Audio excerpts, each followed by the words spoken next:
Buenas tardes, ¿cómo están?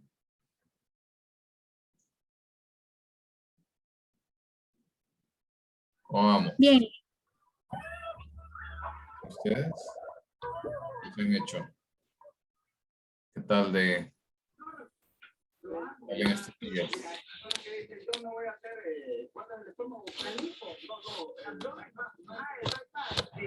En el estómago, pero se lo hacen y vuelven otra vez a la misma actividad. Ok, bueno, vamos a ir iniciando el día de hoy. Recuerden que les voy a pasar la lista hasta ya la segunda hora de la clase, pero igual vamos a poder ir avanzando para tratar de llegar a lo más que podamos. Entonces, antes de avanzar, quiero preguntarles si alguno de ustedes tiene alguna duda, alguna pregunta, o de repente no les quedó muy claro algo acerca del tema de ayer, ¿no?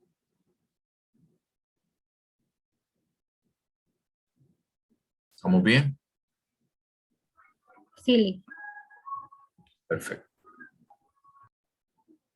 Ok. Entonces, regálame un segundo y voy a empezar a compartir pantalla para que ustedes puedan ir observando.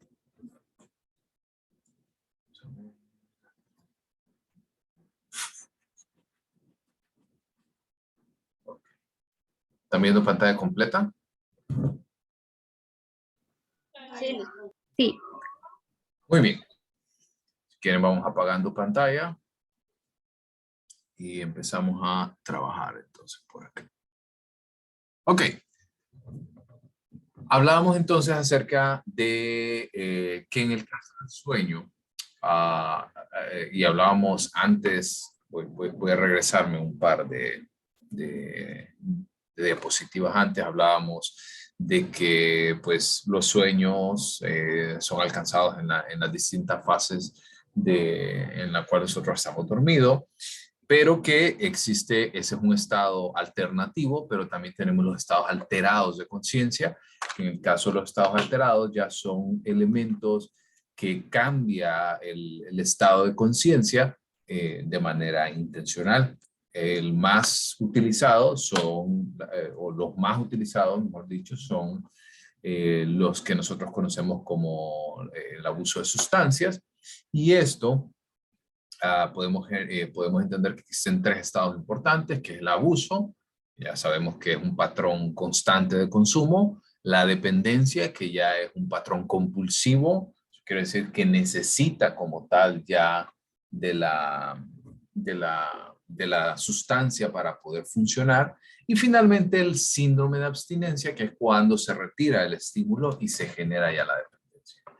Vamos a hablar entonces también de tres sustancias, porque vamos a entender que hay dos tipos en la clasificación general de sustancias. Hay sustancias o drogas depresoras, o sea, que inhiben el sistema nervioso central, y están las drogas excitatorias que van más bien a sobreestimular el sistema nervioso central.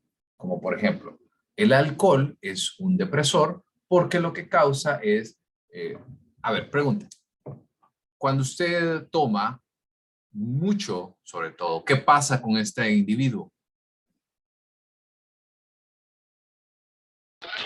Se le olvida todo. ¿Qué más?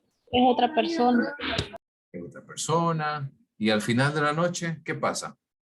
Le da un sueño profundo que usted ni se acuerda cómo se llama y ni sabe cómo llegó a su cama tampoco. Exactamente. Y eso es lo que nosotros conocemos como una droga depresora, porque va a cambiar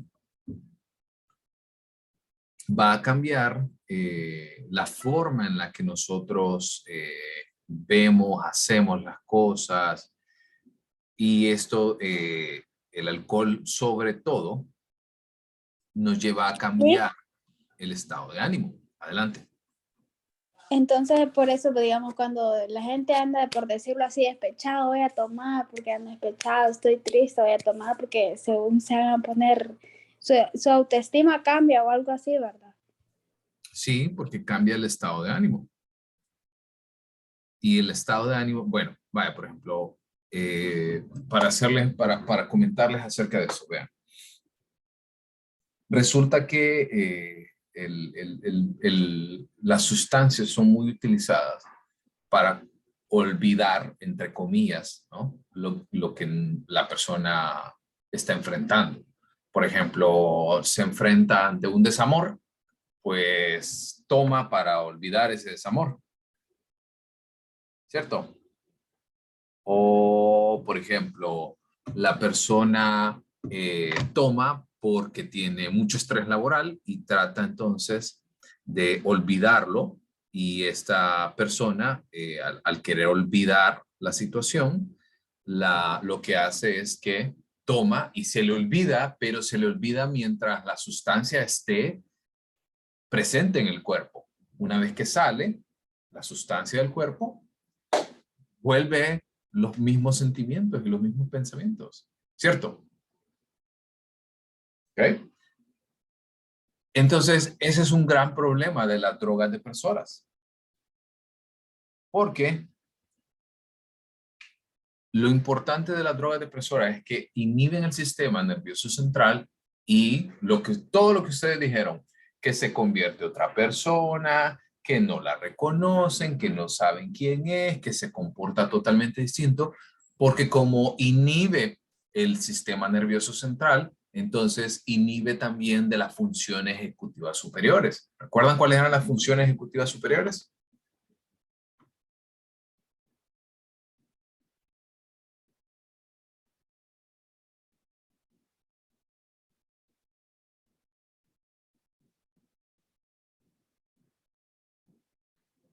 El pensamiento, ¿sí? El Como, juicio. como cuando pierden la conciencia. O sea, no son, no ven claramente o no se dan cuenta claramente de todo lo que están haciendo o lo que están diciendo en ese momento. Exactamente. Por ejemplo, el juicio también lo pierden. Por ejemplo, hay personas que, bueno, lo que ustedes decían, se comportan como alguien totalmente distinto que nunca habían tratado. Por ejemplo, ocurre mucho que hay personas que lo que hacen es que necesitan un traguito para tomar valor y hacer algo, por ejemplo, para acercársele a una persona o para tomar acción en una situación. Entonces, Lick, por eso es, ¿sí? a mi hermano lo que le sucede cuando toma alcohol es que se pone muy sentimental. Bueno, yo digo sentimental porque no estoy acostumbrada al cariño, sabe, traumas de infancia, pero él se pone extremadamente sentimental a decirle a todos, ay, yo los quiero y abrazar. Eso sucede también. Exacto, porque ¿qué hace? Vean, nosotros, lo que les decía desde bases biológicas de la conducta, lo que nos diferencia a nosotros de los demás animales es la corteza prefrontal. Y la corteza prefrontal, cuando nosotros tomamos, entonces perdemos todo sentido de lógica, de razón, y también se pierde mucho la vergüenza, porque la vergüenza es algo muy característico del ser humano. Un animal, si va a descomer, descome y no hay problema, o sea, lo hace en la sala, lo hace en el mall, lo hace donde debe de hacerlo, en cualquier parte. Pero nosotros como seres humanos estamos muy, ¿cómo les puedo explicar esto? Como muy aferrados a normas sociales, que cuando aparece entonces nuestro sentido, ¿verdad? Que ya ha bajado la lógica, el raciocinio, entonces, pues baja la situación y esto nos lleva a que la persona entonces pueda tomar este tipo de decisiones, ¿no? ¿Estamos bien hasta aquí? Sí, Lick, todo bien. Ok. Los barbitúricos entran en toda su extensión, entran como lo que nosotros conocemos como ansiolíticos y antidepresivos, principalmente. Hay algunos otros como antipsicóticos, pero eso no los voy a tocar, porque son más frecuentes los dos primeros, ansiolíticos y antidepresivos. Lo que ocurre, y lo que hablábamos anteriormente, recuerdan, en bases biológicas de la conducta, que nosotros tenemos distintos neurotransmisores, y específicamente serotonina está muy relacionado con la regulación del estado de ánimo. Y ocurre en muchas ocasiones que las personas con depresión y con ansiedad tienen una dificultad en este sentido para poder recaptar la serotonina. Incluso los antidepresivos son conocidos también como los recaptadores de serotonina, porque lo que hacen es que no solamente generan mayor producción, sino también evitan que se gaste, digamos, de alguna manera, que se gaste, por así decirlo, de manera más rápida, por así decirlo, la serotonina. ¿Okay? Y los opioáceos, que en este caso, los que hablábamos nosotros, como por ejemplo el LSD, heroína, marihuana, que estos no solamente generan una depresión del sistema nervioso central, sino que también tienen un componente importante que genera algún tipo de, ¿cómo puedo decir?, de experiencias extracorporales, alucinaciones, entre otras cosas. ¿Vamos bien por aquí? ¿Dudas? Todo claro, licenciado.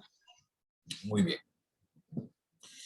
Esta es una gráfica bien interesante, un poquito viejita, pero interesante, para que ustedes puedan observar, lastimosamente nosotros en Honduras, estos datos que yo les estoy enseñando son datos estadounidenses, pero que igual vale la pena poder hacer un análisis ligero acerca de esta situación.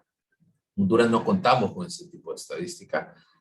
Sin embargo, la cantidad de accidentes que se provocan por estar en estado de ebriedad es muy considerable, muy considerable. La situación alrededor de no solamente de las personas que causan accidentes, sino también, vaya, estoy con este tema de, yo no sé si ustedes se dieron cuenta de lo del león del zoológico y la persona que metió el brazo. Creo que por ahí estoy casi seguro que esta persona andaba bajo los efectos de alguna sustancia, alcohol o qué sé yo, porque alguien en su sano juicio, a mí ni se me ocurriría acercármele tanto a una jaula de un animal. Entonces, no solamente eso, sino que piensen también, vaya,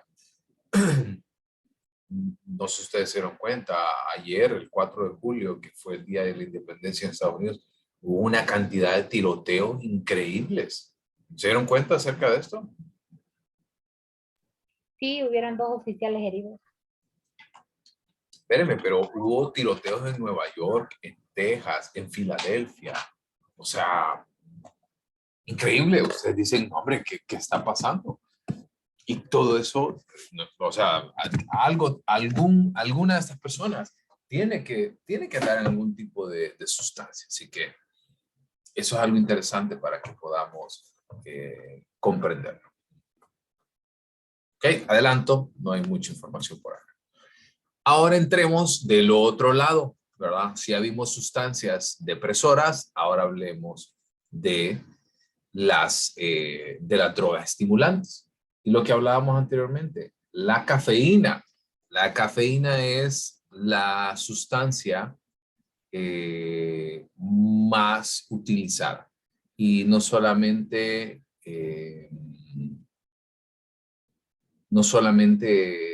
a nivel mundial la cafeína, sino también, y de nuevo, la cafeína no solamente la encontramos en el café, sino que, por ejemplo, hay algunos otros tés, como lo que les comentaba, como el té negro, el té matcha, el té de, por ejemplo, ¿cuál es el otro que había comentado ayer?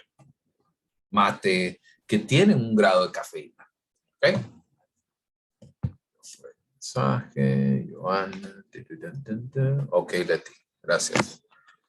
Entonces la cafeína es muy utilizada para poder estimular, y lo que hace la cafeína entonces no me voy a meter en tanto tecnicismo, pero lo que hace es que en nuestro cuerpo nosotros entendemos que cada célula tiene una parte y esa parte es conocida como la mitocondria y ahí es donde ocurre la generación de energía.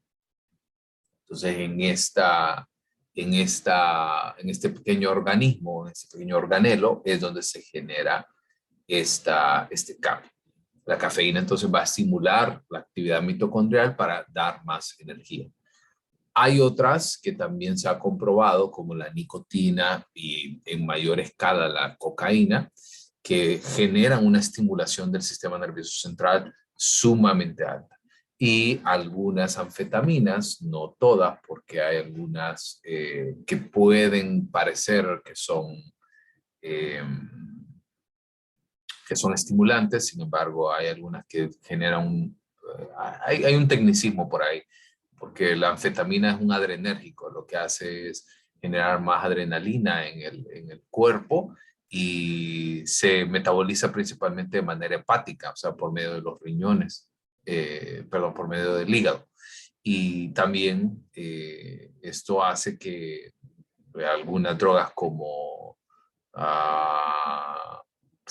¿cómo puedo decir?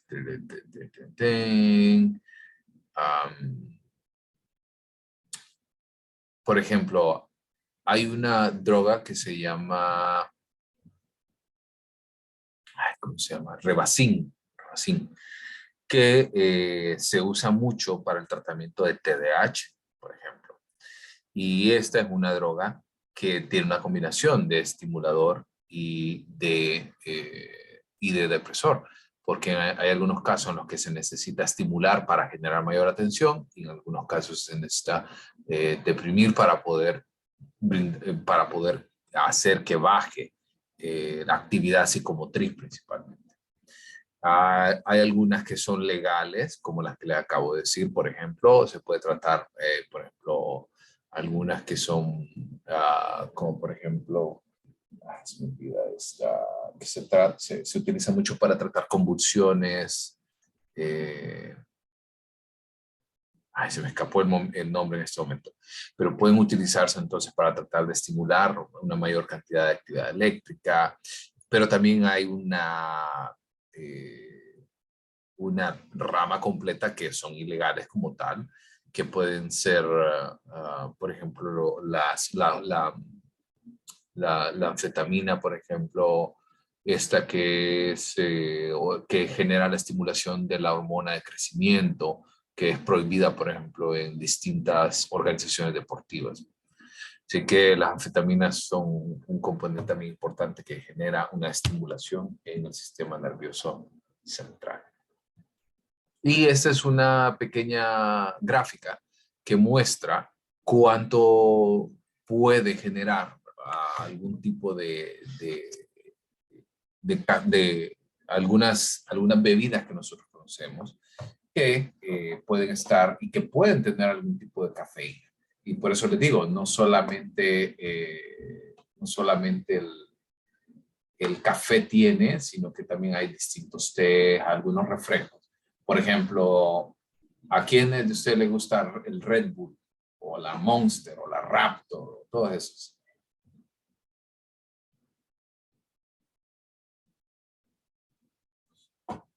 Ay, qué sanos. A mí sí. A mí sí, like. ¿Y alguna vez han leído la etiqueta nutricional? No, yo no. Dimos ese paso. Vaya, denme un Solo segundo. como las advertencias nada más de que no se consume para niños y para mujeres embarazadas. Eso sí. Vamos a ver. Etiquetado nutricional de Red Bull. Tin, tin, tin. Ok. A ver.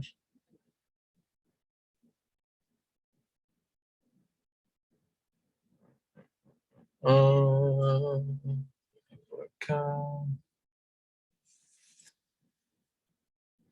Etiquetado nutricional. Regálame un segundito para mostrarles esto.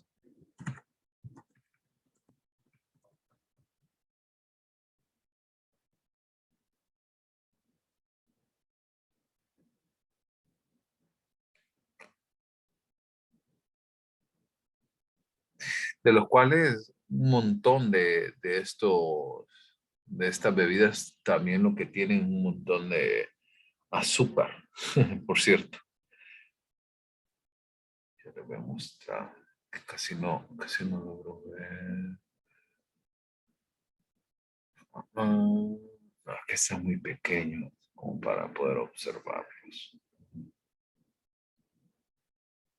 Aquí. Okay.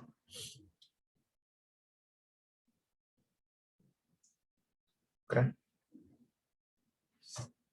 Esos son de bebidas energéticas, como decía, como de Monster, como de ese tipo de elementos. Quiero que vean. Ok, aquí, por ejemplo, azúcar.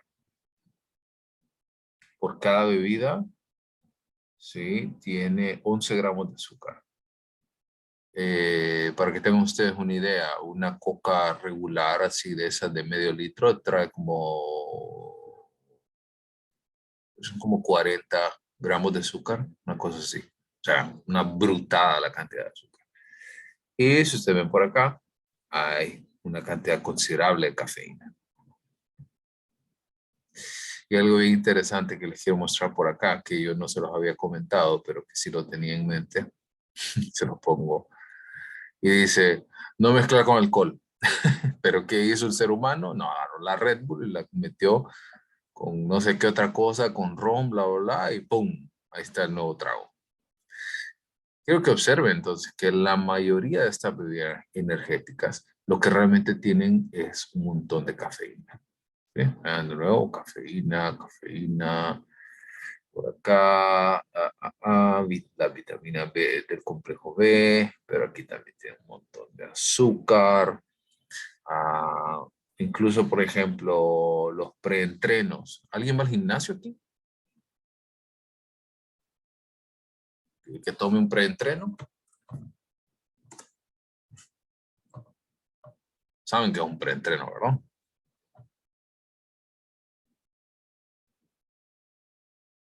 ¿No? La verdad yo no, Lick. Ok, pues un preentreno es un vasodilatador que, como este, por ejemplo. Este es el de los más famosos. Que lo que hace es dar más energía para poder rendir mejor en el gimnasio y que el cansancio llegue más adelante en el tiempo, que no se canse rápido el atleta. Y vean, de nuevo, les vuelvo a decir que está por acá. Cafeína. ¿Bien? Cafeína. 150 miligramos por cada serving, por cada scoop. También tenemos otros como arginina, vitamina B, entre otras cosas. ¿Ok? Así que no pensemos que solamente la cafeína está en el café. La cafeína está en un montón de bebidas. ¿Ok? Avancemos ahora a hablar un poquito acerca de los alucinógenos que hablábamos anteriormente. Los alucinógenos, los más conocidos y los más utilizados son la LSD y la marihuana. Les acabo de comentar cuál es el componente más importante que divide los alucinógenos de los depresores y de los estimulantes. ¿Se acuerdan?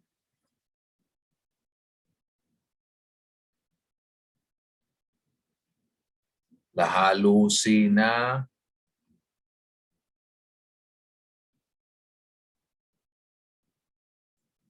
alucinaciones, ¿ok? Que pueden ser de tipo auditivo, pueden ser de tipo sinestésico, o sea, que lo siente el cuerpo, o visuales, o experiencias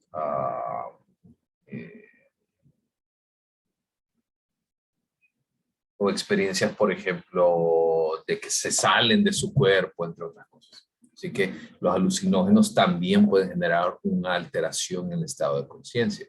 Personas que consumen este tipo de sustancias, por ejemplo, pueden entrar en un estado de horas en los cuales pierden la conciencia y pueden entrar también un patrón de consumo de días, de distintos días, y de repente están en un día como hoy y luego en un segundo están una semana después. ¿Ok? ¿Estamos bien? ¿Dudas hasta acá? Todo bien. Muy bien. Ahora, ¿qué puede hacer que nosotros como seres humanos tengamos una mayor probabilidad? Que conste, aquí hablo de probabilidad, no quiere decir de que hay un gen alcohólico. Yo no estoy diciendo de que hay un gen alcohólico o que una persona en su genética ya viene. Pero, por ejemplo, sí se ha comprobado que personas que sus padres tendían al abuso de sustancias, hay una mayor probabilidad que también lo hagan.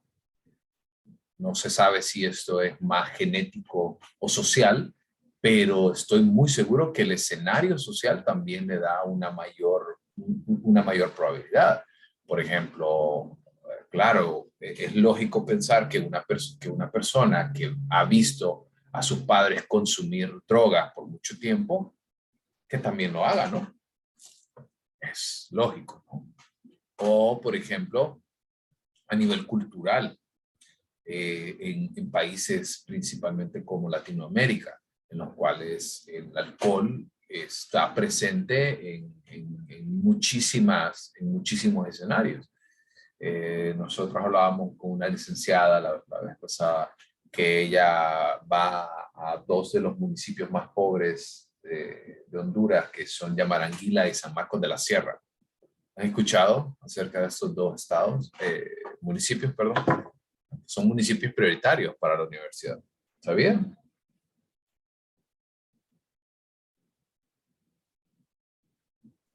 No, Lick, no sabía.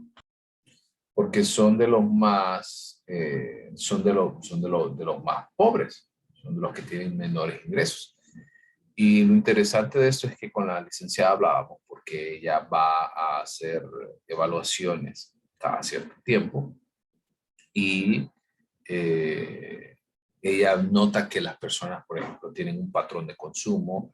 A los empleados, por ejemplo, se les paga de manera semanal y ellos, así como reciben su plata, así se van a gastarlo a bares, entre otras cosas, y dejan luego a su familia toda la siguiente semana en sequía, sin comer, sin mucho exceso, con pocas oportunidades y ¡pum! Pasa esto. ¿Ok?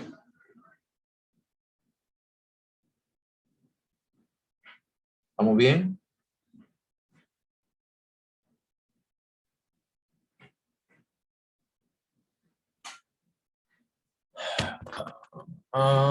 ¿Qué sustancia de tener eso que hace que se les quite el hambre a las personas? Fíjense que no hay una sola. Y hay algunas, porque hay unos que se les quita, pero hay otras personas que les da mucha hambre. Eso le iba a decir, eso realmente depende de cada persona, de cada individuo realmente, porque en el caso de, no hay como una droga específica que cambie el estado de hambre. Pero hay dos hormonas que nosotros no las vimos porque no se consideran que son hormonas importantes para el sistema nervioso central, que son conocidas como grelina y leptina. No sé si las habían escuchado alguna vez. Grelina y con P, leptina.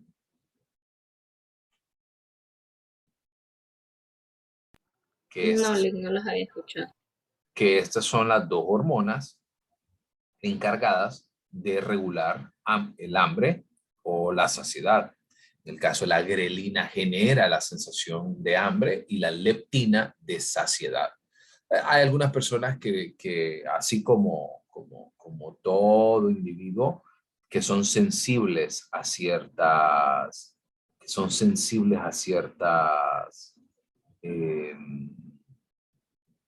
¿cómo les puedo decir?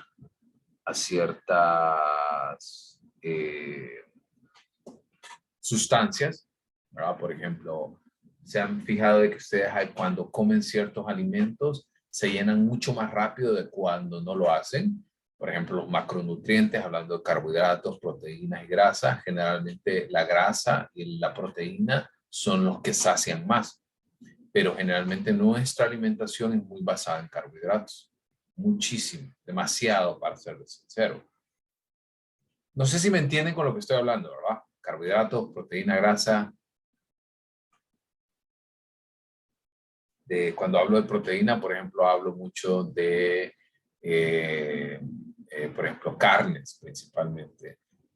Carnes de todo tipo, ¿no? Pollo, res, cerdo, pero también hay proteínas de tipo vegetal, como los garbanzos, la soya, entre otros. La grasa, hablamos de grasas saludables, ¿verdad? No de grasa, de ese aceite espantoso que lo meten, que pasa 5 días en McDonald's y con ese fríen las papitas.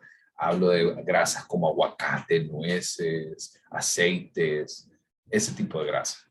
Y los carbohidratos, que ahí es donde viene el tema, la mayoría de nuestra dieta está basada en eso. Son como, por ejemplo, carbohidratos simples como papa, arroz, tortillas, toda la familia de la papa, que son tubérculos, yuca, camote, una papa morada, y lastimosamente ahí es donde nosotros basamos la mayor parte de nuestra alimentación. Por ejemplo, usted toma una sopa de olla. ¿Qué lleva la sopa de olla? Verduras y se come con tortillas para llenarse mejor. ¿Pero qué tipo de verdura? Porque no es lo mismo una verdura, por ejemplo, una espinaca, que es un carbohidrato complejo, a una papa, ¿cierto? Bueno, mi mamá lo que le echa es plátano mínimo, yuca, pataste, entre otras. Exacto. Y todo lo que usted me dijo,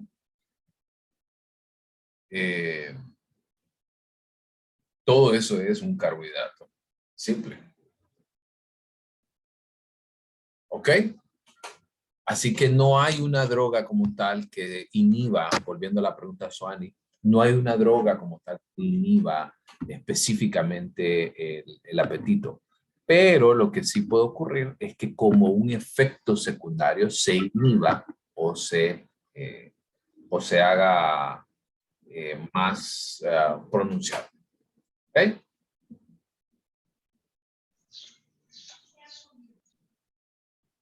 ¿Dudas? Sí, y entonces, así como las personas que toman pastillas para no comer, ¿será psicológico? ¿Qué piensan Es que las que pastillas les...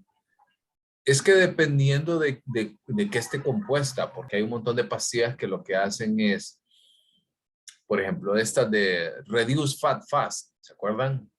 O no sé si yo estoy demasiado viejo. Sí, todos los domingos daban un programa de eso. Y no Reduce Fat Fast. Vean, no puedo generalizar porque no la sé toda, pero vaya, por ejemplo, en el caso de Reduce Fat Fast, lo que le decía era que no, que le iba a ayudar a quemar grasa, que no sé qué, que no sé cuánto. Pero vean, eso no ocurre. La grasa no se quema, no se suda, no porque usted se ponga una faja reductora o una crema en la panza. No, la grasa no desaparece así. La grasa se oxida. Ese es el término oficial, hablando fisiológicamente, se oxida y se oxida a través del ejercicio o a través de cuando usted está pues, en un estado de hambruna. Así es como se oxida. Entonces, en el caso de, por ejemplo, este tipo de líneas, lo que hace es que Reduce Fat Fast, lo que hace es que tienen distintos compuestos que aumentan la cantidad de leptina vuelve más sensible el cuerpo a la leptina y por eso da una mayor sensación de saciedad. Eso puede generarlo también a través de algunas insulinas, como Ozempic, por ejemplo. Y entonces, pero Esto funciona solamente cuando se consume la droga. Una vez que la droga deja de consumirse, viene el famoso efecto rebote, que la gente vuelve, porque como no modifican sus hábitos alimenticios, pues siguen comiendo mal, pésimo, con pésimos hábitos de ejercicio, de alimentación, y vuelven a ganar el peso de manera sencilla. ¿Estamos? Sí. Ok. Entremos a hablar ahora entonces acerca de los estados. Si hablamos de los estados alterados, ahora vamos a hablar de los estados alternativos. ¿Cuál es la diferencia entre estos dos? En el caso de los estados alterados, nosotros tomamos la decisión consciente, ya sea por medio de una droga, y los estados alternativos ocurren de manera, no como una decisión consciente, sino más bien como un proceso que toma un tiempo llegar a esto. Como por ejemplo la meditación, la hipnosis, el mismo sueño es un estado alternativo. Por ejemplo, la meditación sirve para poder concentrarse, reflexionar, enfocar sus pensamientos y dirigirlos a suprimir la actividad del sistema nervioso simpático. Eso quiere decir a poder relajar el cuerpo. ¿Quién de ustedes practica la meditación? Y no quiero que, vean, si ustedes me preguntan a mí, yo lo practico de manera regular, pero también quiero decirles que yo al principio pensaba en meditación y automáticamente pensaba en un monje calvo con una túnica anaranjada allá lejísimo. No sé si ustedes pecan de lo mismo que yo.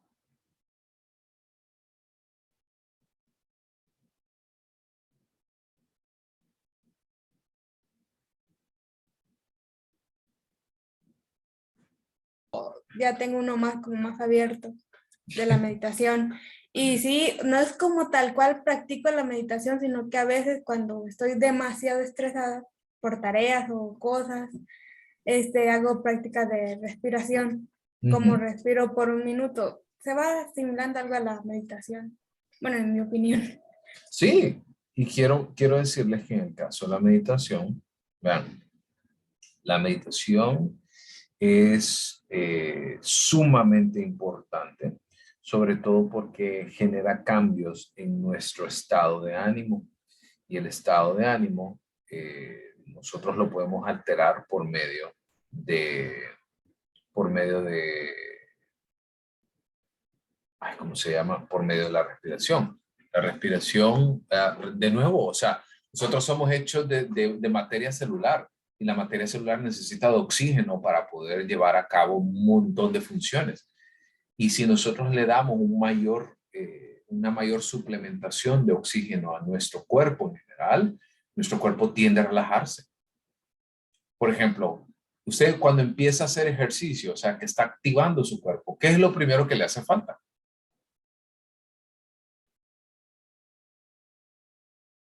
Aire o oxígeno.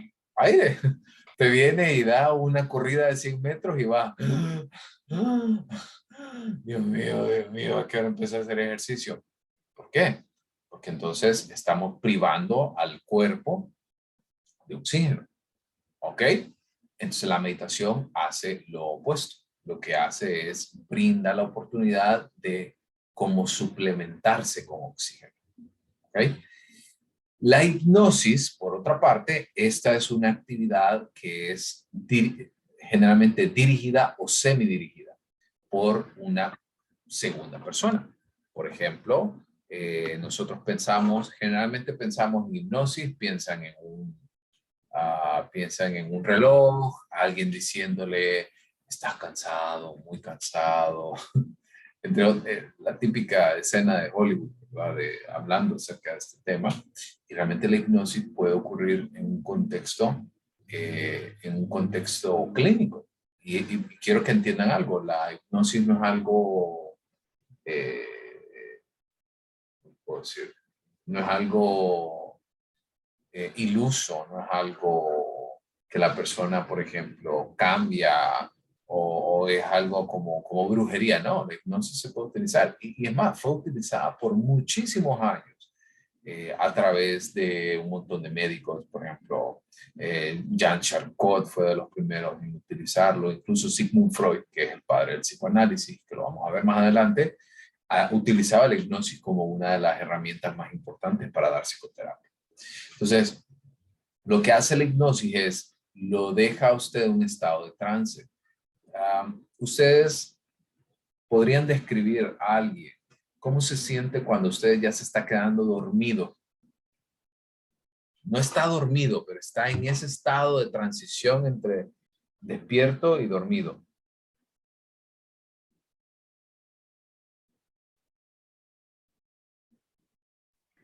Si alguien está hablando, se escucha allá al fondo, al fondo. Exactamente. Entonces, se siente como un estado de sugestión. Esa es la palabra clave. Y entonces la hipnosis se genera de manera consciente, de nuevo por un profesional, que lo que hace es que le permite a la persona entender ciertos componentes de su propia conducta. De nuevo, la hipnosis es muy utilizada en términos clínicos. Yo como tal jamás la he usado, para ser muy sincero. Nunca he visto tanta necesidad para poder emplearlo. Sin embargo, sí considero que es una muy buena herramienta. Todo esto también depende mucho del corte teórico que tenga su terapeuta, porque hay algunos terapeutas que son de corte psicoanalista que utilizan muchísimo esta herramienta. ¿Vamos bien hasta acá?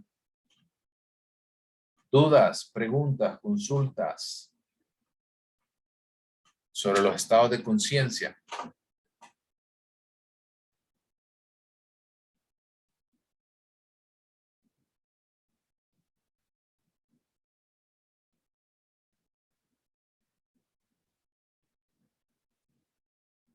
¿Preguntas, consultas? No, Lick, de mi parte no. ¿Estamos bien? Sí, listo, bien. Ok, entonces son la 1:48. ¿Les parece? Nos tomamos unos 5 minutitos para que se levanten, se estiren, y voy a, mientras así me da chance a mí también de buscar la siguiente presentación e ir abriendo. Okay. 1:55, volvamos. ¿Ok? Ok, listo. Está bien. ¿Estamos? A ver, levanten la mano los que estamos acá.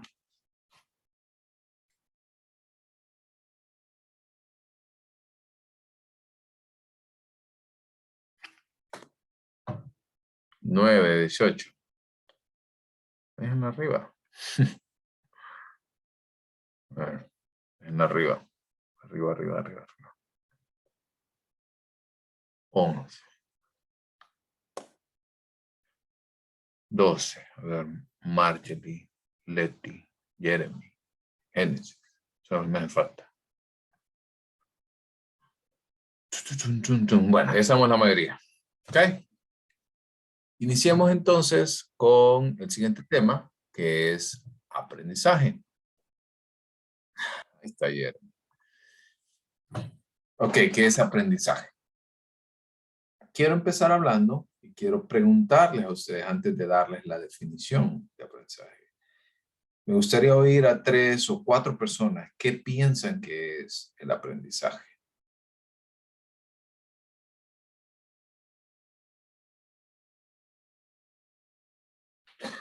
Ok, como no les gusta así como tomar iniciativa. No sé si Mayra, Maylin y María José tienen, solo fue que dejaron la mano arriba todavía. Gmail creo que había abierto, ¿verdad? Su micrófono. Bueno, es un proceso que se adquiere mediante conocimientos, habilidades y conductas y los valores también. Muy bien. ¿Qué más? Como en mis propias palabras sería como guardar información. Guardar información. Muy bien. ¿Alguien más?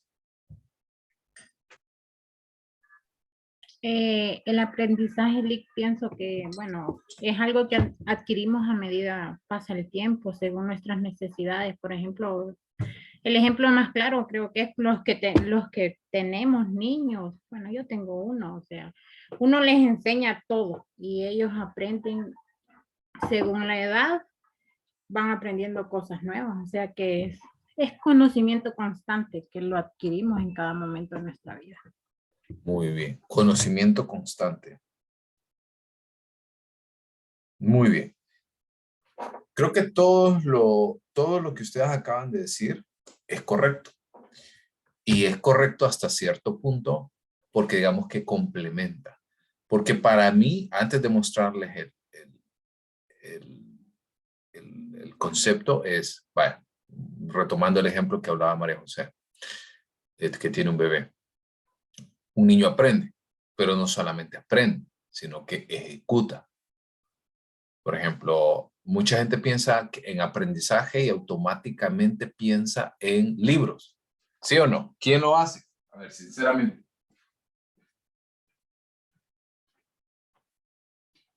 Sin pena. Sin pena. ¿Quién lo hace? Que piensa automáticamente. Voy, libros, cuaderno. ¿Sí o no? O no, todos andan ahí en otro nivel ya de pensamiento. Sí, Lick, uno lo asocia con el estudio, el aprendizaje. Exactamente. Y que no es lo mismo. No quiere decir que no sea cierto. Claro que sí. Pero no es solo eso. ¿Ok? Vean entonces, el aprendizaje no solamente es adquirir conocimiento, es saber cómo utilizar ese conocimiento. Ese es mi concepto en específico. Porque el dato que nos da el dato que nos da nuestra forma de ver las cosas, este texto, es que este es el proceso por el cual la experiencia o la práctica produce un cambio relativamente permanente en la conducta o el potencial conductual. Por ejemplo, ¿cuántos de ustedes aprendieron que cuando estaban pequeños, si tocaban algo caliente, se quemaban y dolía? ¿Qué pasaba en la siguiente situación? Que se volvían a encontrar con algo caliente. ¿Qué Pues no lo pasaba? tocábamos porque ya decíamos, ah, me voy a quemar. Exacto. Exactamente. ¿Y eso qué hizo? Un cambio relativamente permanente en nuestra conducta. También, por ejemplo, pensemos, si usted venía y se comportaba de cierta manera y su papá venía y le castigaba, y digo castigaba en mucho sentido, ¿ok? No solamente físicamente, sino que le quitaba de repente algún privilegio. ¿Qué ocurría? A la siguiente, ¿qué pasaba? No lo volví a hacer porque sabía las consecuencias de lo que iba a pasar. Exactamente. Y de eso se trata. ¿Ok?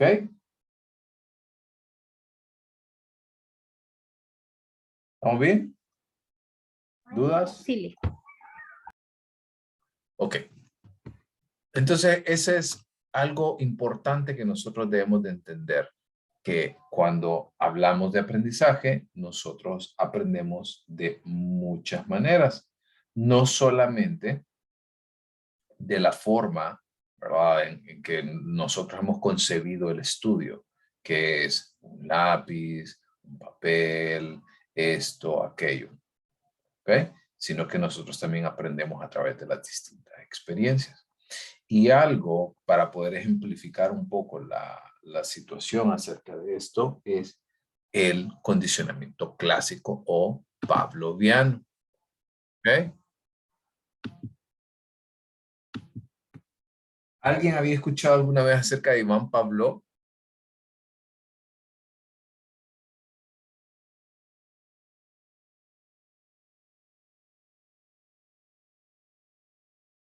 ¿Nadie?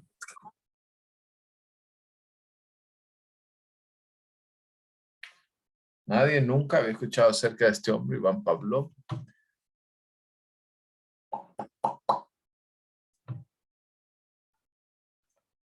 Ok, entonces vean. Iván Pavlov era un fisiólogo ruso que empezó a determinar cómo es que nosotros realizamos el aprendizaje.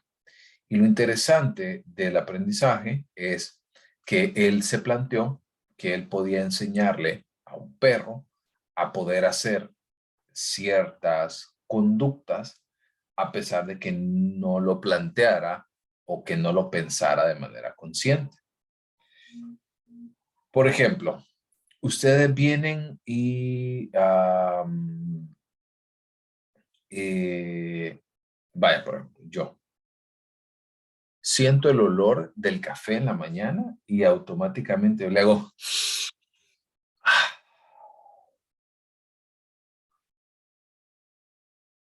¿ha pasado? O ustedes huelen algo, o usted dice automáticamente, ¡ah, qué rico! Como cuando están haciendo rosquillas de nutrición. Y usted automáticamente viene, o sea, y como le digo, lo hace automáticamente. No es como que, no, que lo voy a pensar de manera consciente y ahorita lo voy a hacer. Olí café. No, nosotros tenemos ciertas respuestas que ya son innatas. ¿Ok? ¿Me siguen hasta acá? Pero también nosotros vamos a generar algunas respuestas distintas a la respuesta innata. Ya vamos a ver los nombres específicos de cada estímulo, que así ese es el nombre que recibe. Estas respuestas entonces que nosotros vamos creando van a depender mucho de la experiencia que tenga cada individuo. Porque si ustedes, por ejemplo, si yo vengo y les digo que cuando yo huelo eso del café, me da un gran sabor, me encanta. Usted dirá quizás lo mismo, pero dirá, a mí no me gusta el olor al café, entonces no me gusta para nada y preferiría, cuando huelo a café, me parece espantoso. ¿Alguien, por ejemplo, tiene esa experiencia?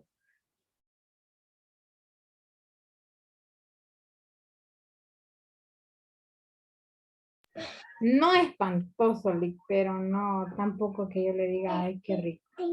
A mí me, Lick, Sí, adelante. a mí me pasa, pero con el mango maduro. No puedo sentir olor a mango maduro. Me da náusea. Sí, exactamente. Y eso es algo muy, muy interesante, porque la situación de esto es que cuando nosotros vemos la situación de la persona, depende mucho de la experiencia, del contexto, entre otras cosas. Así que cuando se empezó a hablar acerca de esto, empezó Pablo a generar distintas hipótesis y descubrió entonces el condicionamiento clásico. Y el perro entonces empezaba, ¿verdad? O sea, un perro. ¿Cuántos tienen perros?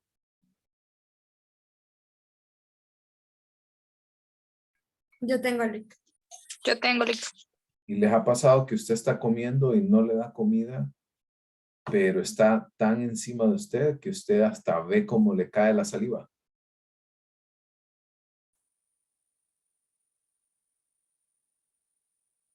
las personas que están comiendo. Ujú.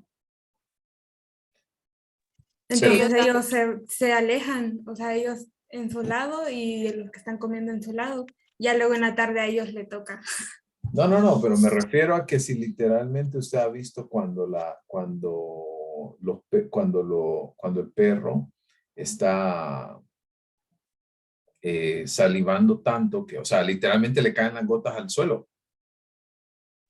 sí, a mi perrito le pasa cuando le voy a dar de comer, que solo levanto su trastecito y lo pongo en la mesa donde le doy de comer, entonces él empieza como empiezan a bailar, porque tengo 3, pero uno de ellos sí tira bastante saliva. Ujú.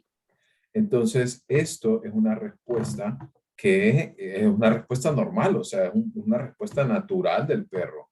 El perro no fue enseñado a hacer esto, simplemente lo hace. Y entonces, lo que empezó a hipotetizar Pavlov es que esa misma reacción que el perro estaba teniendo, él la podía producir si presentaba un sonido previo a colocar la comida para que el perro pudiera comer. Y esto entonces empezó a generar el paradigma del condicionamiento clásico. Y vamos a hablar de la respuesta innata, la respuesta no aprendida, va a ser conocida, ¿verdad?, como la respuesta incondicionada. También tenemos un estímulo incondicionado, que es lo que se le presenta al individuo. Luego tenemos un estímulo condicionado, que es lo que yo como terapeuta o como especialista quiere hacer. Y luego la respuesta condicionada, que es lo que nosotros esperamos acerca de esta situación. ¿Ok? ¿Repito? ¿O estamos bien?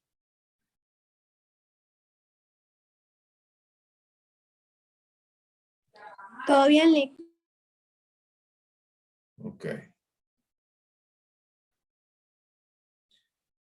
Entonces, cuando nosotros hablamos acerca de esta situación de el estímulo incondicionado más la respuesta incondicionada, luego el estímulo condicionado y la respuesta condicionada, vamos a empezar a ponerle nombre a cada una de las estructuras. Por ejemplo, en el caso del estímulo incondicionado, era la comida. ¿Ok? Entonces, al perro se le presentaba la comida y el perro salivaba automáticamente. Eso quiere decir, el estímulo incondicionado causaba una respuesta incondicionada. Pero cuando el perro, ¿sí?, se le oía la campana, no tenía ninguna respuesta. Por ejemplo, yo lo puedo atestiguar porque mis perros son así. Por ejemplo, yo les daba unos premios, pero los premios venían en bolsa. Entonces, cuando se escuchaba una bolsa, desde donde sea que estuvieran, corría a donde yo estaba. Quizás era una bolsa de súper, quizás era una bolsa de papas, quizás era una bolsa de un mandado, de algo que compré. Entonces, aprendieron a que no todos los sonidos de bolsa venía automáticamente un premio. ¿Ok? Pero luego cambié los premios que les doy de bolsa a unos premios que venían en caja. Y esa caja sí genera un sonido particular. Así que cuando se oye esa caja, ellos automáticamente saben que viene el premio. ¿Ok? ¿Ven la diferencia entre un estímulo incondicionado con una respuesta incondicionada? Y luego empecemos a hablar entonces ahora acerca de cómo introducir un estímulo condicionado, que en este ejemplo era la campana, sonaba una campana, y luego en cuanto sonaba la campana, se le daba el estímulo incondicionado, que era la comida, y el perro salivaba. ¿Ok? Si ustedes ven, él logró parear entonces el estímulo condicionado con el incondicionado para generar la respuesta incondicionada, que luego al final si suprimimos la comida y simplemente el perro oía la campana, él ya había asociado que después de la campana venía la comida y por ende salivaba. En este caso, cuando no, aún en la ausencia de la comida, él oía el sonido de la campana y salivaba. Y usted me va a decir, bueno, Lick, está bonito, cool, me gusta, se ve bien, pero ajá. ¿Y ahora? Con esto, ¿cómo se puede interpretar? ¿Cómo lo podemos aplicar en nuestra forma de ver las cosas? ¿Ok? Entonces, una vez que nosotros tenemos cuando nosotros tenemos la forma de ver las cosas, cuando tenemos distintos componentes, aquí es entonces que empezamos a cambiar nuestra forma. Por ejemplo, ¿cuántos de ustedes tenían redes sociales por allá en el 2008, 2009, 2010?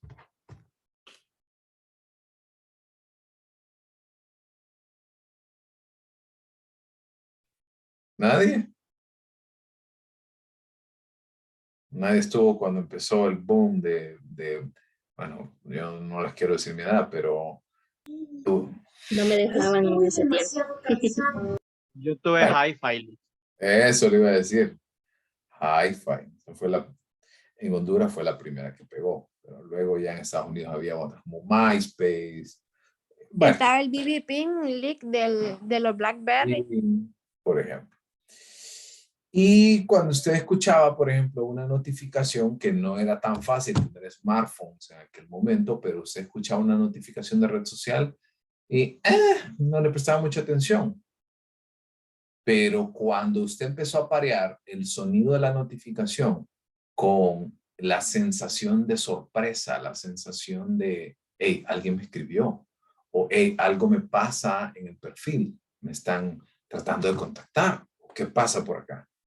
Ahí es entonces donde nosotros aprendimos que nuestro cuerpo empezaba a parear este sentido con una respuesta que nosotros queríamos. Y esto es algo muy interesante porque esto nosotros lo hacemos a diario. Si yo quisiera que ustedes participen, por ejemplo, imaginemos, volviendo al ejemplo que les puse ayer, que básicamente nadie estaba hablando, y viniera yo y después de que alguien participe, yo le doy un punto extra. La siguiente persona participaría.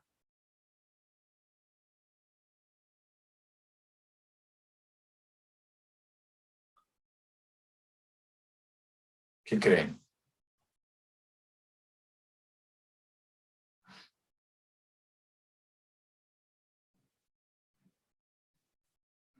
Ya veo que ustedes no le dan mucho al condicionamiento clásico.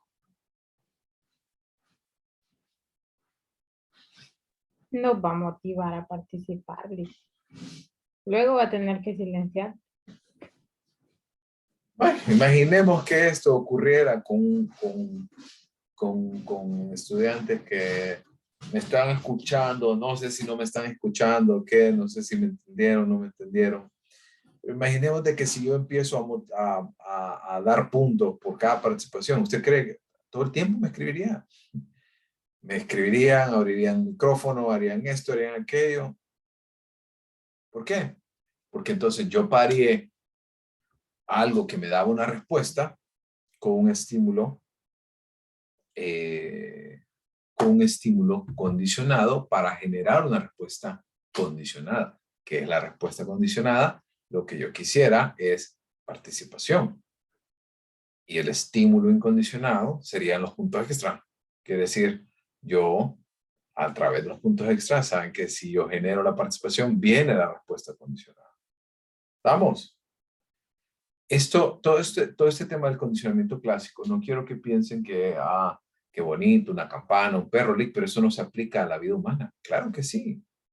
Nosotros aprendemos de esta manera. Pensemos del lado opuesto. Imagínense que usted participa, un estímulo incondicionado, y yo no le presto atención, por ende no hay respuesta. Pero si usted genera, pensemos de que alguien participa y le felicito, si entonces la persona viene y participa de manera más frecuente y yo le felicito, genero la respuesta condicionada, que es lo que nosotros queremos. ¿Vamos bien?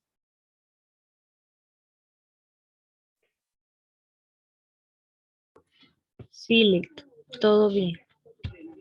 Muy bien.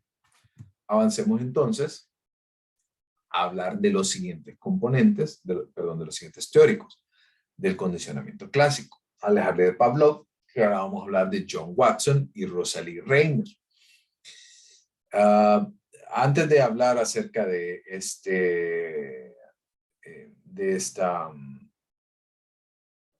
dos autores, ¿ok? Quiero hacerles un comentario. La investigación que ellos hicieron, bueno, quiero que piensen en algo, ¿no? O sea, nosotros estamos en 2020 y cuando se hizo este experimento, creo que fue más o menos por ahí de los 30, tal vez, como de los años 20 más o menos. O sea, hace 100 años, hace un siglo. Así que había muchísimas, ¿cómo les puedo decir? Muchísimas falencias en términos de ética. ¿Sí? En términos de ética, en términos de cuidar a las personas que participaban de experimentos. Porque si ustedes pueden observar por ahí y lograron leer lo que ustedes están viendo, lo que causaron estos experimentadores fue una fobia a un niño. No sé si me siguen en lo que les estoy diciendo. Porque si yo empiezo, por ejemplo, en el caso específicamente del experimento que hicieron, era que el niño se llamaba Albert. Al niño entonces lo colocaban en una sala y en la sala, hasta le voy a mostrar un poquito porque, si no me equivoco, creo que hay videos sobre el experimento de Watson.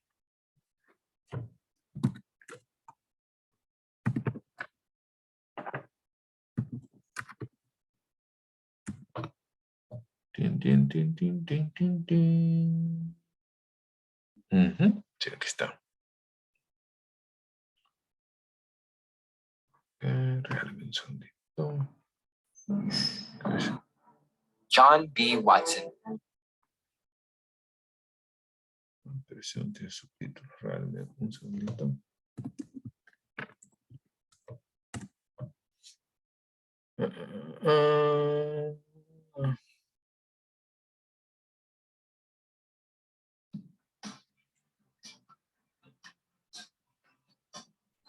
Ivan Pavlov demostró que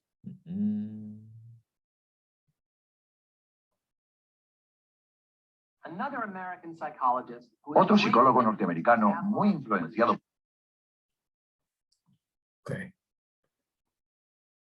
Por acá se los pongo. Este video está bueno, está cortito. Díganme si lo escuchan bien. Otro psicólogo norteamericano muy influenciado Sí, por sí, se Pavlov escucha. fue John B. Watson. Gracias. Watson creía que en psicología lo único viable de estudio científico eran las conductas aprendidas observables. Atacó las doctrinas sobre rasgos heredados e instintos como causa de un comportamiento. En su lugar, habló del poder ilimitado del condicionamiento y del control del entorno para modelar el comportamiento tanto de animales como de seres humanos. Para estudiar el poder del condicionamiento, Watson utilizó bebés como sujetos de estudio, tal como vemos en estas imágenes de 1920. Watson demostró que se podía aprender emociones fuertes en una situación por condicionamiento y después generalizarlas o transferirlas a otras situaciones similares sin tener que repetir el condicionamiento original. Watson y su ayudante, Rosalie Reiner, condicionaron a los bebés para asustarse con un ratón blanco que antes les había gustado. En este caso, trabajaron con un bebé de 8 meses, el pequeño Albert. Cada vez que aparecía el ratón, se hacía sonar un ruidoso gong que alarmaba al bebé. Poco después, la aparición del ratón solo era suficiente para asustar al bebé y hacerle llorar. Se estaba operando un condicionamiento clásico. Cuando el bebé se alejaba gateando del ratón hacia un sitio seguro, su comportamiento resultaba recompensado y de este modo su miedo se reducía. En ese momento se estaba operando un condicionamiento instrumental. Más adelante, cuando el bebé veía algún estímulo similar al ratón, un conejo, un perro, un abrigo de piel, una máscara, su miedo aprendido se había generalizado para cualquiera de ellos. Aquellos bebés que antes no tenían miedo de nada, ahora se atemorizaban fácilmente por una gran cantidad de cosas inofensivas. Este primer estudio de Watson fue controvertido debido a la utilización de bebés. Hoy en día, un experimento de este tipo no podría llevarse a cabo debido a las estrictas directrices éticas que gobiernan el tratamiento de todo tipo de sujetos de investigación, tanto humanos como animales. Algunos años después de estas demostraciones, un miembro del equipo de Watson, Mary Cover Jones, desarrolló técnicas para eliminar miedos ocasionados por condicionamientos naturales en adolescentes. Jones fue la primera terapeuta conductista. Pero estas técnicas llegaron demasiado tarde para algunos de los sujetos de Watson. El destino del pequeño Albert permanece en la incógnita. Lo que les decía entonces que, o sea, en ese momento, ¿verdad? En los años 20, hace 100 años, hace un siglo, no había tanta claridad en términos de ética en investigación. Por ende, hicieron esto que al final lo que causaron fue un miedo increíble en un niño. Pero esto, o sea, como ciencia tuvimos que pasar por ese camino para llegar a este resultado. ¿Sí? Al final sí se logra entender que realmente, o quizás no era como uno de los objetivos que estaba buscando estos experimentadores, pero que al final lo hicieron. Marci. También hay un experimento de la teoría del apego que se hizo con monos. También fue bastante antiético, se podría decir. A ver, cuénteme porque ese no estoy tan familiarizado. Es algo así como que dejaron monos pequeñitos, bebés, lejos de su mamá por mucho tiempo y después de eso como que les pusieron un peluche parecido a la mamá y comida y les ponían igual ruidos fuertes o cosas para que se asustaran y ellos siempre elegían el peluche antes que la comida porque eso era lo más parecido a su madre. Exactamente. Y algo bien importante de todo esto es que lo que hablábamos de la ética de poder entender de que hay ciertas decisiones que superan esto. ¿Ok?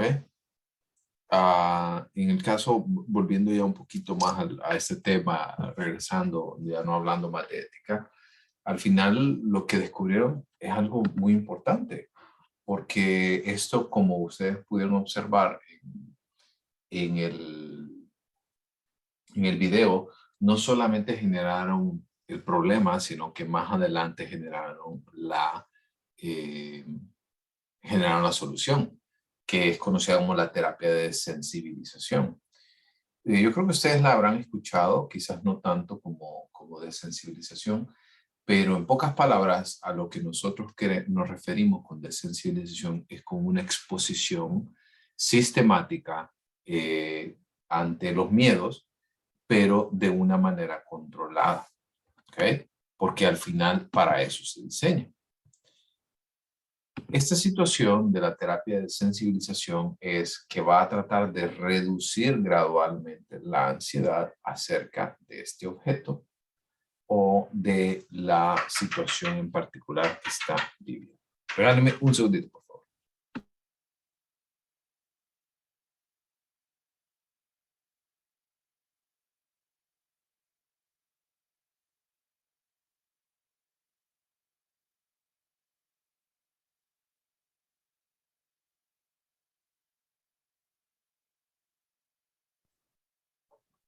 Ok, entonces, como ustedes pueden observar, no solamente, les decía, crearon el problema, sino que también la solución hasta cierto punto.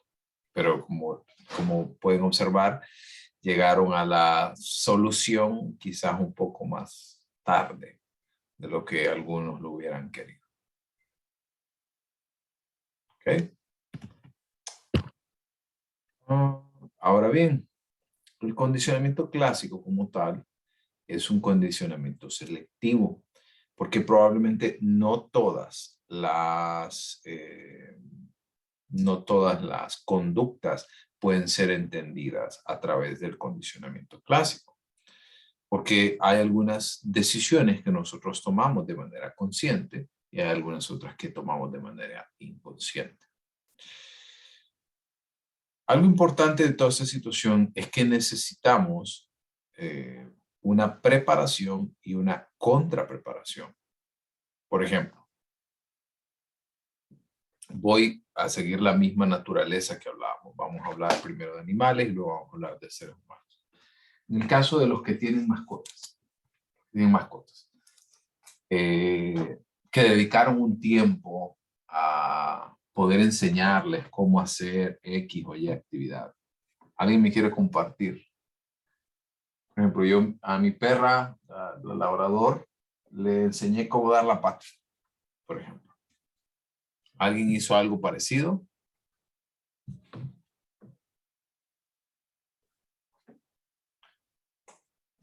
¿Con su mascota o algo? Sí, Lick. Yo tengo un schnauzer y le enseñé a sentarse y a dar la patita.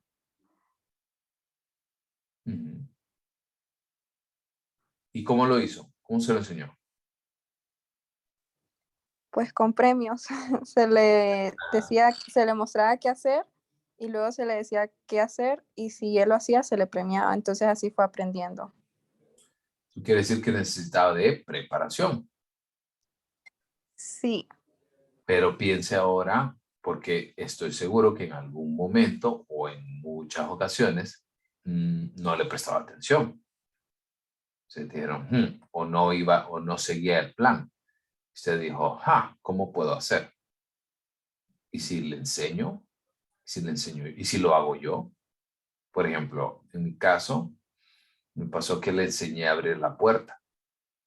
Porque eso de dar la pata fue muy sencillo, casi que innato. Pero también le enseñé a cómo abrir la puerta de la sala. Y lo interesante es que al inicio no me entendía. Pero cuando yo lo hice y le di un premio, ella ya lo empezó a hacer de manera más frecuente. Y esa parte es lo que les digo que no todas las actividades pueden ser entendidas a través de esto porque necesita de un tema de preparación y de contrapreparación. ¿Estamos bien hasta aquí? Sí, licenciado.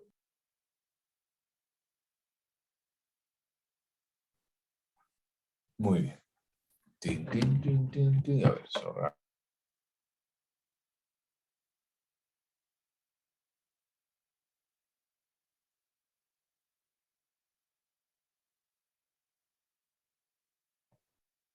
Ok, ya les voy a enviar la lista en un segundo. Ok, no se estresen. Ahora, voy a hablar acerca del hermano menor del condicionamiento clásico, que es el condicionamiento operante. En el caso del condicionamiento operante, este llevó el aprendizaje a un espacio privilegiado en el cual todavía en la actualidad se utiliza muchísimo este tipo de terapias, que son conocidas como las terapias cognitivo-conductual. Todas guardan una cercanía para la forma de ver las cosas, de cómo la persona, por ejemplo, decide hacer ciertos cambios, cómo se comporta de X o Y manera, y eso es lo interesante. Así que incluso les voy a mostrar un video, que este sí es un video que uso muy frecuentemente, sumamente interesante, de una serie que se llama The Big Bang Theory. No sé si la han escuchado alguna vez. La teoría del Big Bang. Sí, listo. ¿Sí? Así que voy a hablar un poquito acerca de esto. El condicionamiento operante se entiende entonces como un aprendizaje de la conducta que opera en el ambiente, la persona o el animal, que van a generar entonces una forma de conducta, ya sea para obtener algo deseado o para evitar algo desagradable. Vean, muchas personas, alguien de ustedes hace ejercicio, por ejemplo, a ver, quiero oírlos. ¿Quién hace ejercicio acá? Ya sea que le guste, que no le guste, pero que lo hace.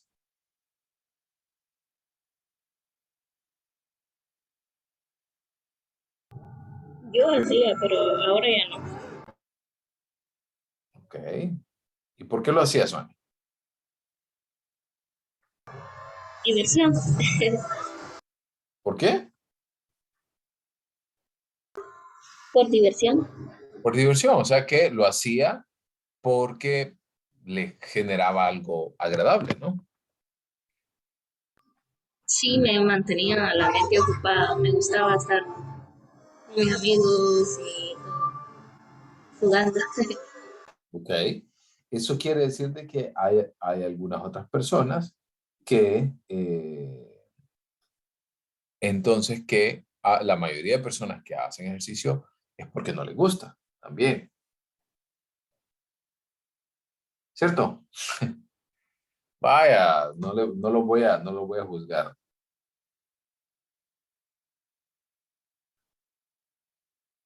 La semana, con suerte. Genes, a ver.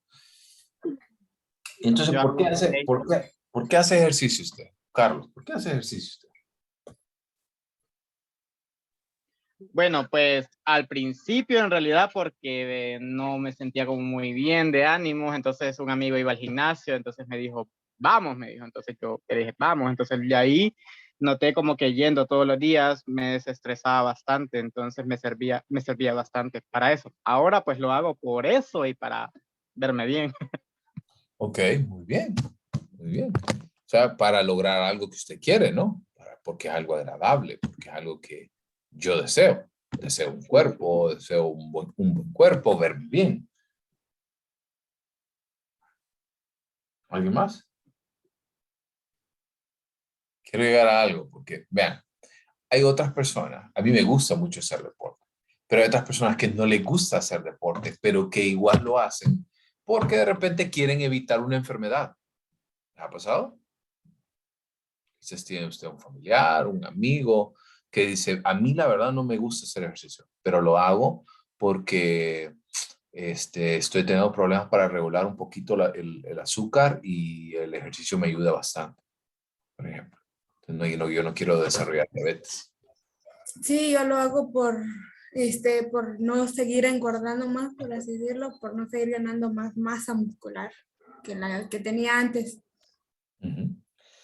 Exactamente, entonces quiero que entiendan esta parte, porque nosotros con el condicionamiento operante podemos aprender tanto, ¿verdad? Porque queremos conseguir algo agradable, pero también porque queremos evitar algo desagradable.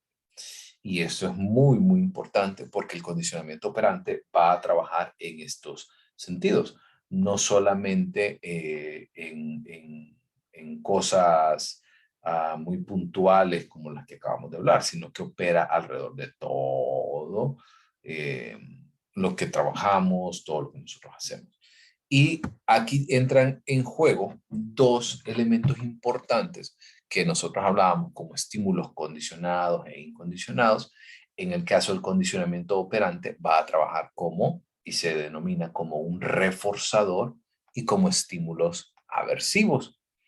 El reforzador, vaya en el caso de usted, vaya en el caso de Carlos, imaginemos que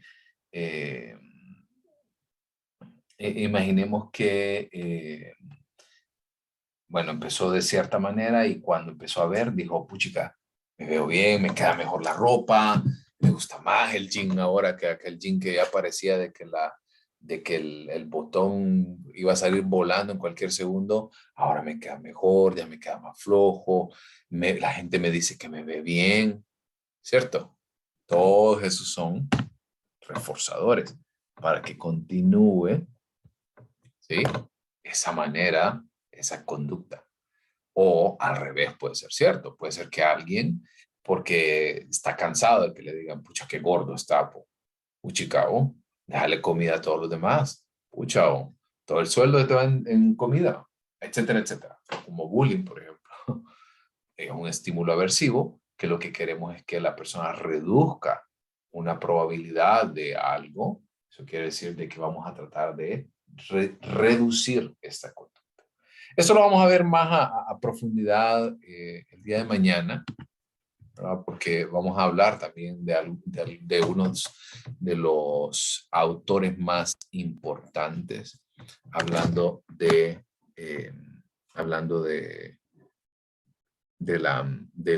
condicionamiento operante. Vamos a encender tu cámara por ahí, son las 2:40, ¿ok?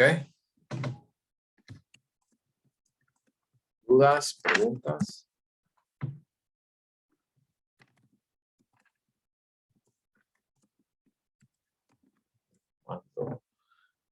El enlace.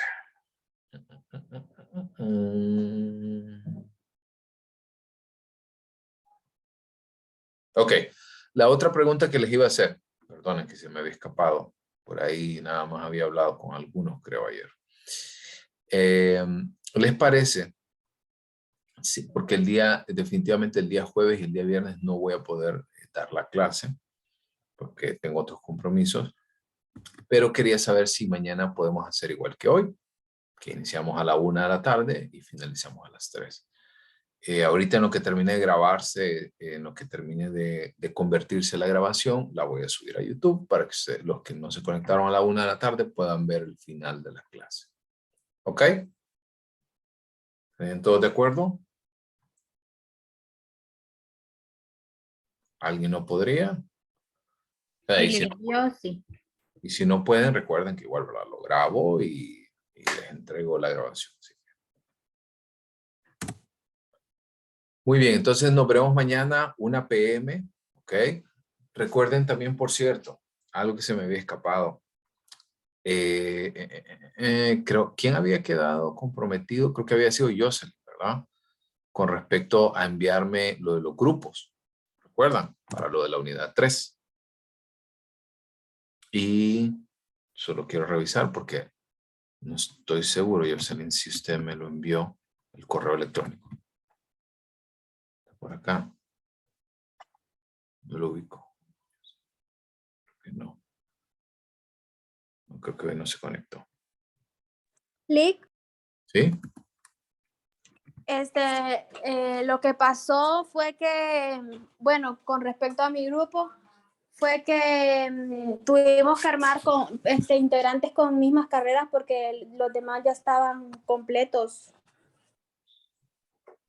y no habían de otras carreras como para unir, poner diferentes, entonces quedamos de mismas carreras, solo eran 3 integrantes, entonces 2 que éramos de pedagogía y 1 de trabajo social. Y creo que hay otros grupos igual. Que es Leti Rivas y Joana Martínez y Mayra Ordóñez, ¿no? Correcto. Ok, entonces vean, tengo la misma situación, ahorita lo estoy revisando con el grupo 10, que es Shelby Agurcia, Carlos Sánchez y Catherine Castro. Entonces vean, en el grupo 7, Leti y Joana son de pedagogía, Shelby y Carlos son de lengua extranjera ambos. Entonces, hagan el cambio. Cualquiera de las 4 personas, muévanse de un grupo al otro. ¿Me escucharon? Repito, grupo 7 y grupo 10. Tenemos Leti Rivas y Joana Martínez, una de las 2 para el grupo 10. Y del grupo 10, Shelby Agurcia y Carlos Sánchez, uno de los 2 para el grupo 7. Porque ahí todos los demás están...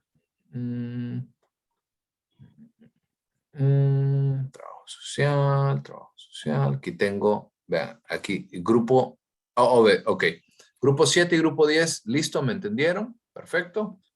Sí, Lick. Ok. Tengo otra situación. Lo voy a compartir. Está más fácil compartir que ustedes lo puedan observar. Tengo grupo 5, Paulini y Keren. Las dos son de psicología. Y tengo a grupo 9, Gabriela Bertotti y Jeremy Canales. Los dos son de trabajo social. Cualquiera de los dos de trabajo social del grupo 9 vaya al grupo 5 y cualquiera de las dos que mencioné, Paulini y Keren, vayan al grupo 9. ¿Estamos? De ahí tengo acá también grupo 1, 2 de trabajo social. Bueno, pero hasta ahí creo que social, psicología, creo que ese sí se va a quedar así, ese grupo 1. Porque de trabajo social.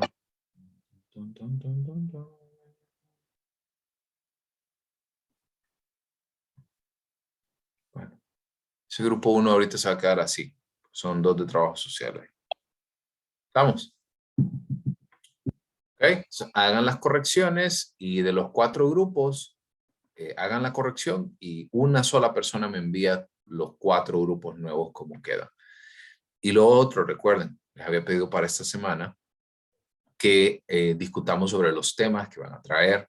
Entonces el día de mañana, a las 2:30 más o menos, los voy a dividir en salas. ¿Ok? Una vez que yo los divida en salas, vamos a discutir. Pero quiero que el tema, yo les había dicho de que trajeran 3 temas. ¿Ok? Los 3 temas para exposición.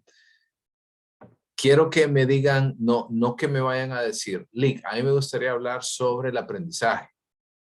Ok, está bien, pero ¿qué del aprendizaje? O sea, es que fíjense que los 3 coincidimos porque tenemos uno de lenguas extranjeras, uno de trabajo social, uno de psicología, que quisiéramos saber cuáles son los efectos que tiene el aprendizaje en la reducción de la violencia de una persona. Así, ese tipo de tema. No venga a decirme, es que fíjense que me gustaría hablar acerca de las drogas. Sí, pero ¿qué? ¿Qué de las drogas? O sea, quiero que traigan temas así, o sea, muy específicos. Un tema muy general no me dice nada. Y traigan 3 propuestas así. ¿Ok? Alejandra Gutiérrez dice por ahí, no estoy en ningún grupo. Bueno, mañana tienen que quedarse entonces porque ya, más estaba revisando ahorita, desde el 29 de junio están armados ya los grupos. Así que algo por ahí se le olvidó. Mañana quédese para ver quiénes son las otras personas o averigüen en el grupo si hay alguien más que no se ha juntado todavía con nadie. ¿Ok? Bueno, pórtense bien y nos vemos mañana a la 1. Gracias. Gracias, Lick. Feliz tarde. Gracias. Gracias, Lick. Gracias, Lick.